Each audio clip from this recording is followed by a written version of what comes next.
Domestic abuse is a pervasive problem worldwide, and the statistics are sobering. Here are some statistics. According to the World Health Organization, about 1 in 3 women worldwide have experienced physical or sexual violence from an intimate partner at some point in their lives. In the United States, an estimated 10 million people are victims of domestic violence each year. In England and Wales, the police receive a domestic abuse related call every 30 seconds. And in Australia, 1 in 4 women have experienced emotional abuse by a current or former partner, and 1 in 5 have experienced sexual violence. Hello, welcome to Chezuba Talks. This podcast aims to bring you stories of hope and determination, of compassion and dedication. Today I have Keasha Kellam on the show. Kesha has founded Honor Thy Woman group in March of 2021. Yes, you guessed it right, it's after COVID. With her own experience of domestic abuse, she has put together a great organization which supports women in Gloucestershire. Within the first year of launching, Kesha has progressed her organization to charity status, one of her biggest achievements. She's won the Ingenuity program for startups in 2022, winning 3 prestigious awards, including Entrepreneur of the Year and Community Impact of the Year. She is recognized as one of 50 most inspirational women in Gloucestershire in 2022. Welcome to the podcast, Kesha. Hello, thank you for having me. Hope you well.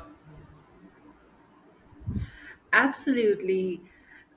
Sometimes what comes to my mind when I read your background, what comes to my mind is that it takes a fire to bring out the diamond.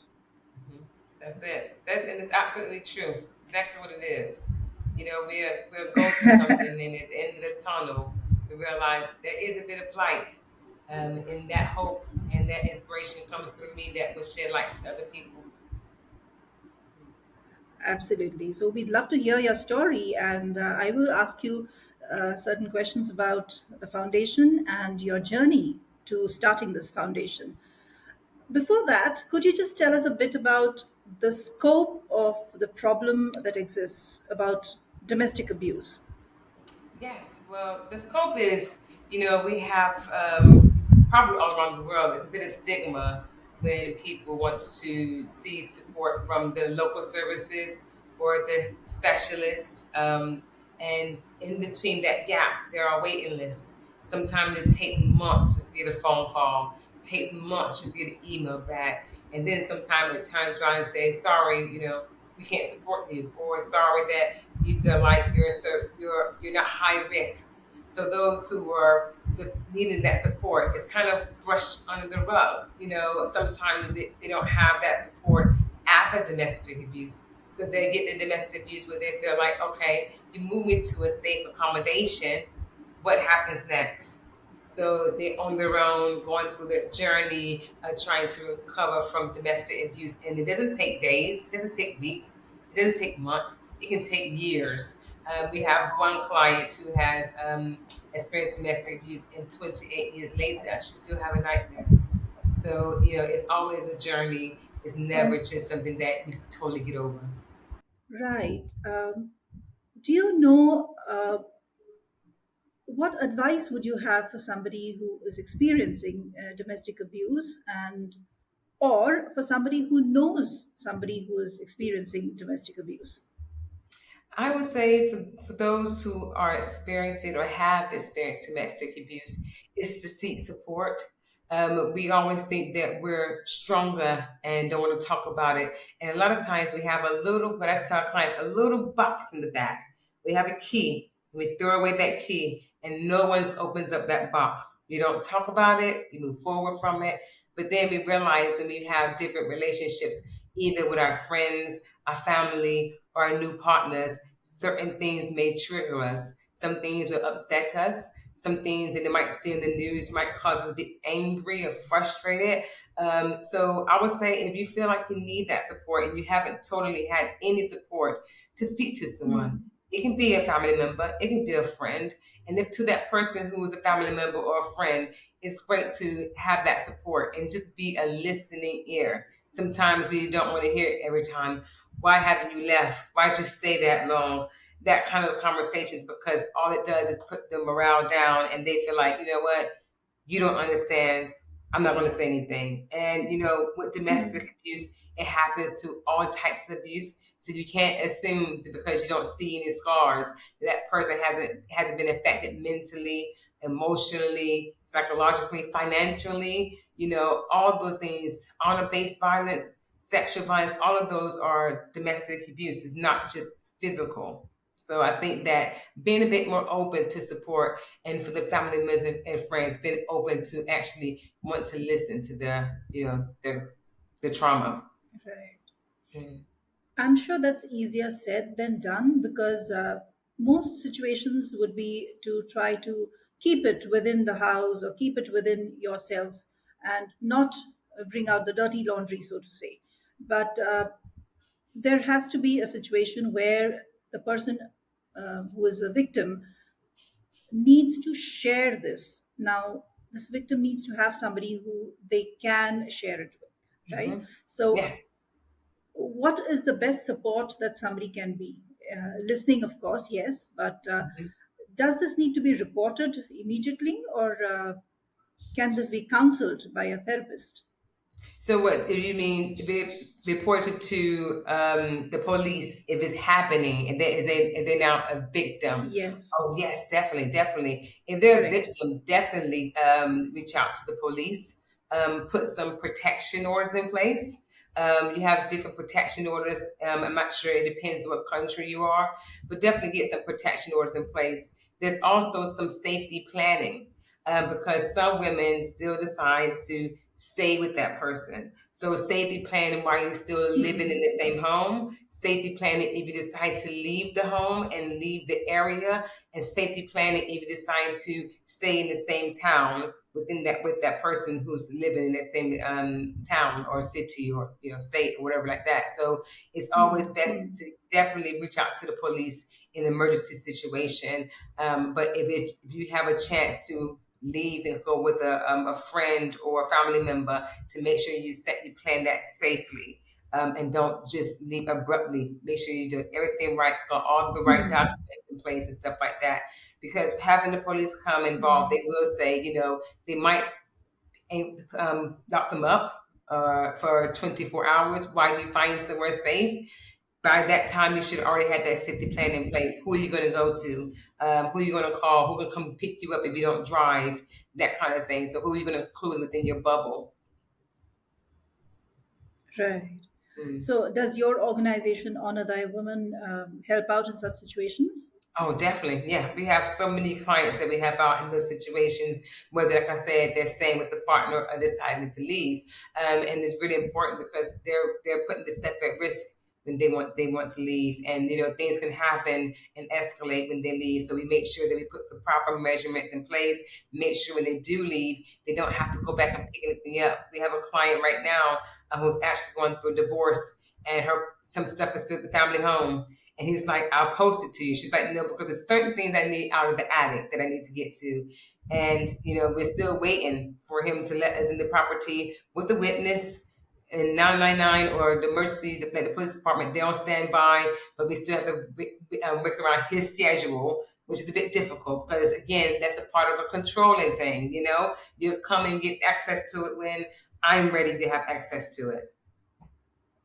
Mm-hmm. So we definitely Right. support them and we get things in place. Yeah, safety of the victim is also very, very, even the privacy of survivors, Hmm. extremely important to protect. Uh, Yes. Tell me, Kesha, what are the collaborations that you have with agencies to better support these survivors? Oh, we have loads. So we have agencies that support us. It's different types. So we have ones that will do training with us. say, for instance, domestic abuse training.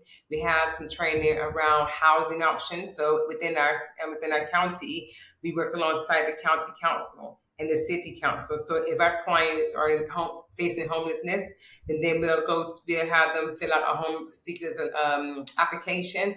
We will work alongside the council on that process because we understand from the training how long it takes, how they need to do for bidding for houses and that kind of thing. But we also work alongside another organization called Zendaya Trust because we don't know about every domestic abuse. And with Zendaya Trust, she teaches about honor-based violence. She teaches about forced marriages and FGM, which is female genital mutilation. So we know about Yes. all of those aspects of different domestic abuses.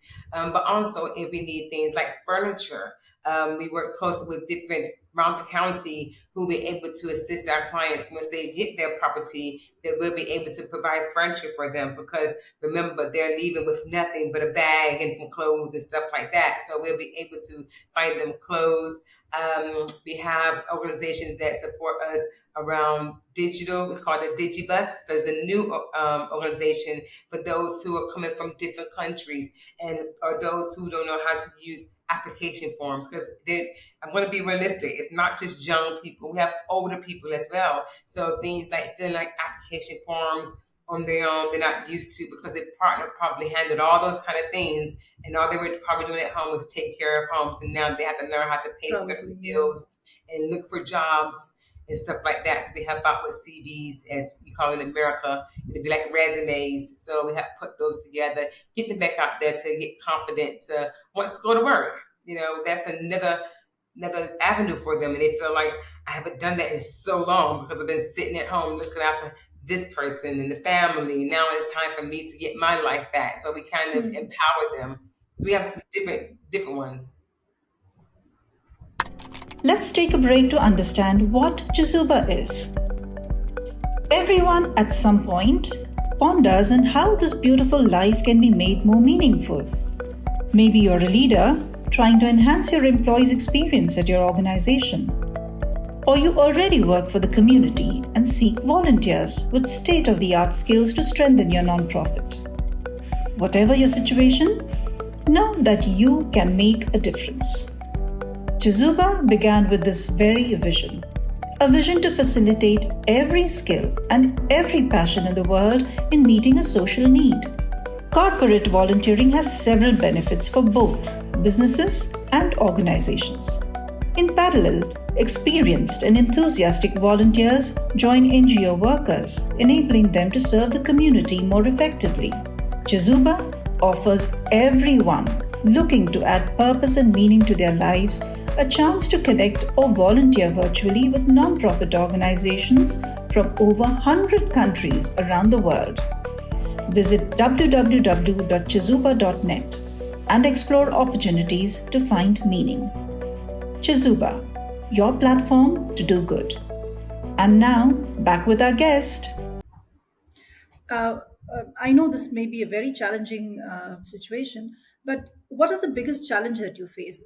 Sometimes I believe victims might be thinking about kids in the picture. Yes, so kids are definitely a big factor because we don't want to split up. We don't want to be horrible to that partner that's been the abuser. Because of course, children love their mother and their father. They don't see that side of relationship. But now with the domestic abuse bill, if they have witnessed that, they are also a victim of domestic abuse because they haven't seen it within their home. Mm. So we have to make sure we look after the children as well and give them support through school.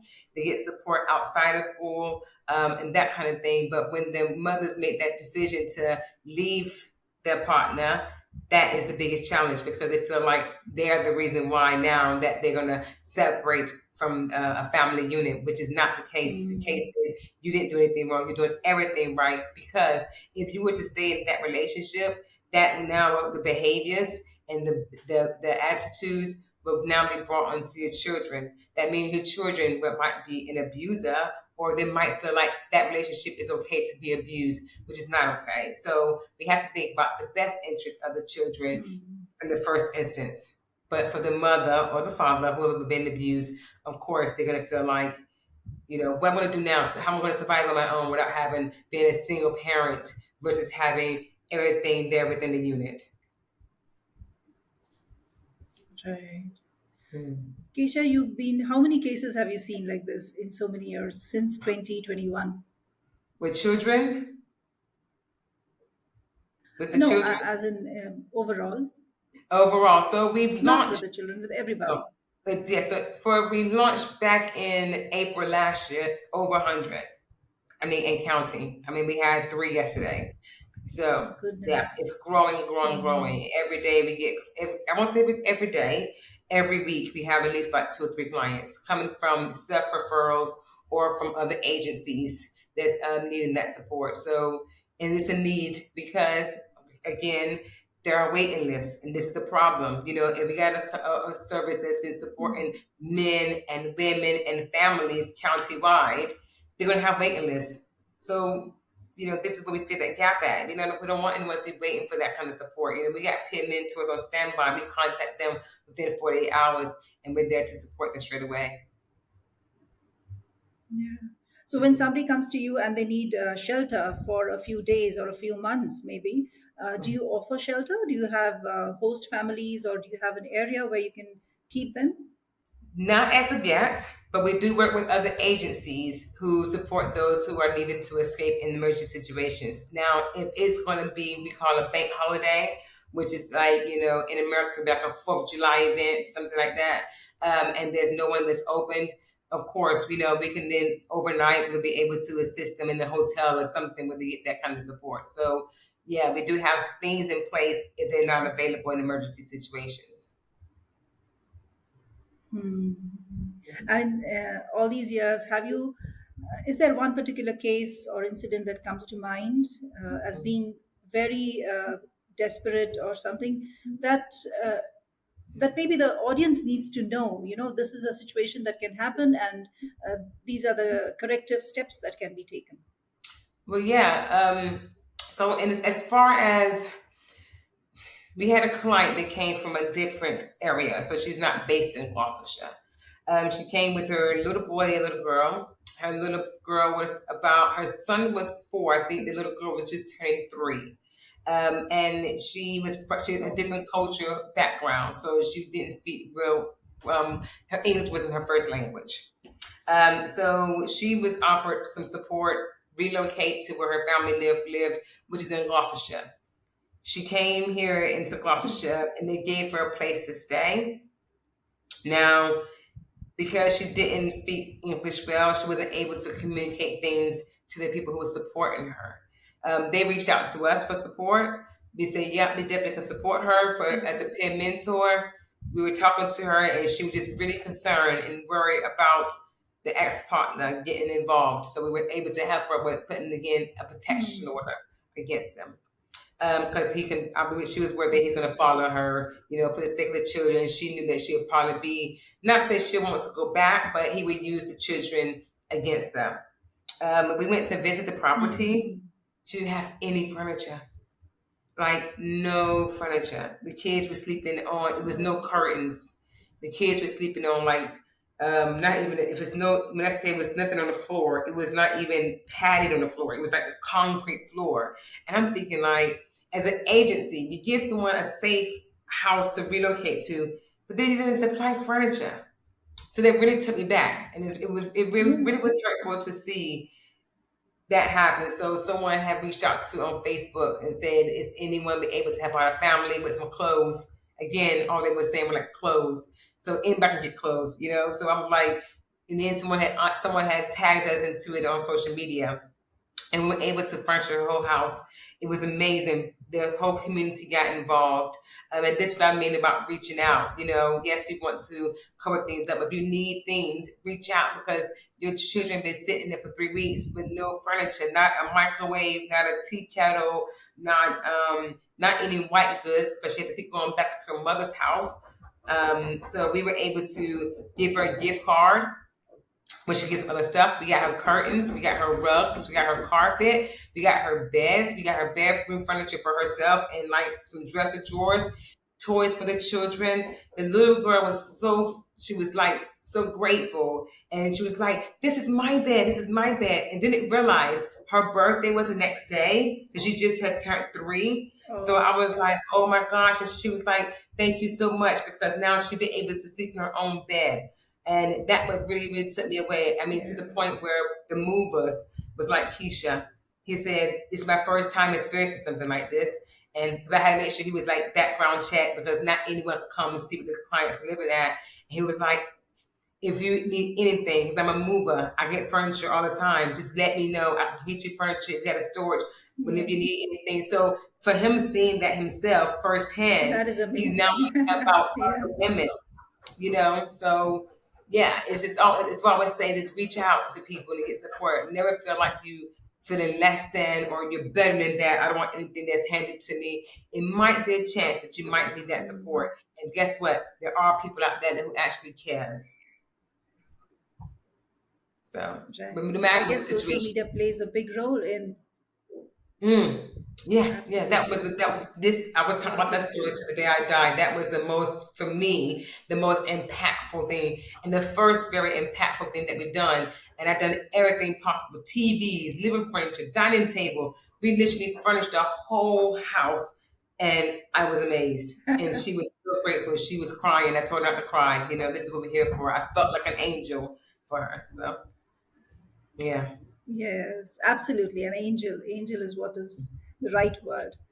How beautiful. That's amazing. Kesha, how will anybody be able to help you if they want to? Whether it is in person, whether it is virtual. Yes. So we're you can go to our website. I guess would you share that information out, the website link? Yeah. So things how you can Yes, support us. yes, Um yes. and that we're charity fundraising events, obviously, things like that to continue on our journey. But also some things that we're looking to do. We put together a training package, but I want to have someone help us out on certain things like our social media platforms and making that awareness out worldwide, because yes, we're based in Gloucestershire, but we have helped out people. A lady contacted us from Poland. It's a whole different country. People have contacted us outside of Gloucestershire, and we haven't turned them away. So even though we can't offer that face-to-face support, we are able to offer that support online, whether it's Zoom, whether it's on the phone call. So I think making that awareness of who we are and what we do, if they can help out in any way like that, on any platforms or any media, that would be very, very grateful. Yeah, and like I said, always, raising funds for us. Like I said, we got gift aid, things like that on our website. So for us to continue our services, it's very much needed. Like I say, worldwide, and we're here to do it, what we need to do, regardless if it's in the UK or if it's in America or, wherever it's at, if they need our support, some kind of way, we can do that for them. Hmm. And our Absolutely. website is So in here's different wishing languages. everybody, hoping. I'm sorry. Yes. So please visit the website, Honor Thy Women, Honor Thy Woman, Woman, that's and find it. out how you can help. Yes. Yes, yes. Yes. And our And website, you you can do know change. the Chezuba. So I was going to say that what the website, you can change it in different languages. So it's not just in English. There is a Okay, flag on there. that's They touch great. the flag. You can always change it different languages to suit you as well. That's great. Wonderful. Great, Kesha. Thank you so much. You're such an inspiration for all women or people of domestic abuse, which brings me to this question again. Sorry. Uh, do you also have men or the other gender who come to you for help? So we don't support men in the way that we would support our clients, who are women or those who identify as women. And the reason why, because we offer peer support, so we understand what they're going through, that kind of thing. We have to be careful with conflict of interest. So we're not a group that says we support domestic abuse service. We say we support women. But if there's any men out there who wants to start an organization supporting men to have their lived experience, I would love, love, love to help them on that journey. So I would love to be like someone that can support them, to support other people, support the men. So I'm not in any way like, a feminist or anything like that. I just, because of my own experience and for our peer mentors, what they experience, we want to support women and those who identify as women. But if it was a man out there, I won't say no, I can't help you. I will still give you some resources for you to find that help out there in different countries or within Gloucestershire. So it's not that we'll turn them away. It's just that for the one-to-one support that we offer is only for women. Absolutely wonderful. That's good to know. And here they are. Please support them. And thank you so much for joining us today, Kesha. You are doing Thank you for having extremely, me. extremely important work. In We appreciate your time and your help. Oh, thank you. Thank you so much for having me.